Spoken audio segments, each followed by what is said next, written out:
चर्चा उपरांत मैं वातानुकूलित प्रथम श्रेणी के कक्ष में सोने का प्रयास कर रहा था। अचानक मुझे ऐसा अनुभव हुआ कि कोई मेरे गले पर गर्म अंगार रख रहा है। मैं हड़बड़ा कर उठा। कहीं कोई नहीं मेरे अलावा उस कक्ष में मेरा वही सहयात्री था जो सामने की बर्थ पर लेटा घोड़े बेचकर सो रहा था। मैं फिर सोने का प्रयास करने लगा। अभी आंखें लगी ही थी कि मुझे अपने पेट पर बहुत तेज दबाव और हंसने की तेज आवाज़ सुनाई दी। मैं घबराकर उठा तो देखा कि सहयात्री बर्थ पर नहीं था। लगभग 1-2 मिनट बाद वो आया मेरे और बोला, जनाब सोए नहीं। मैंने अपनी घबराहट रोकते हुए उससे कहा, अभी नींद नहीं आ रही। और मैंने अपने बैग से एक मैगजीन निकाली और पढ़ने का नाटक करने लगा।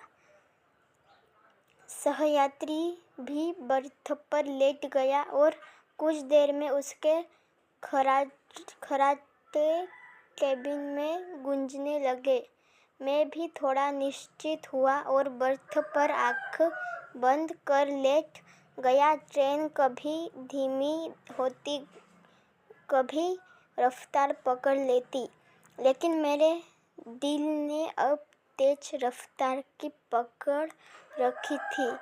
भय और घबराहट के कारण लघुशंका की इच्छा अपने आप जीवित हो जाती है और मैं टॉयलेट की तरफ मुड़। जैसे ही मैंने टॉयलेट का दरवाज़ा खोला, वो सहयात्री मुझे अंदर दिखा और मैं चिल्लाते हुए अपनी बर्थ की तरफ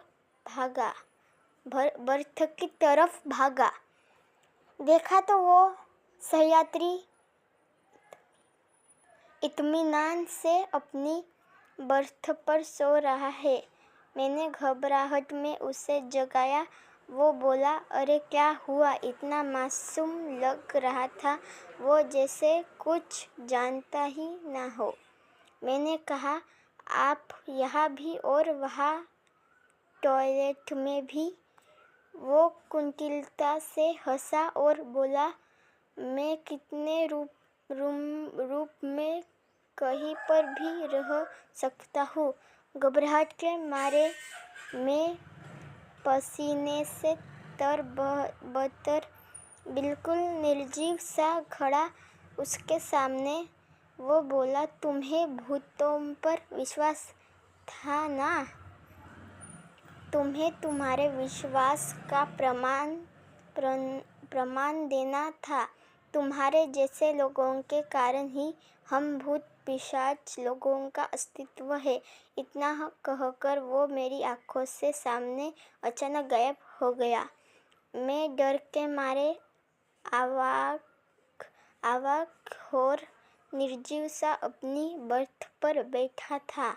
तभी केबिन के अंदर टिकट निरीक्षण आया। उसका चेहरा देखकर मुझे बेहोशी छाने लगी, क्योंकि यह वही सहयात्री था मेरा। और वो टिकट चेक कर मुस्कुराता हुआ चला गया। समाप्त। इस वीडियो को यहीं पर एंड करते हैं।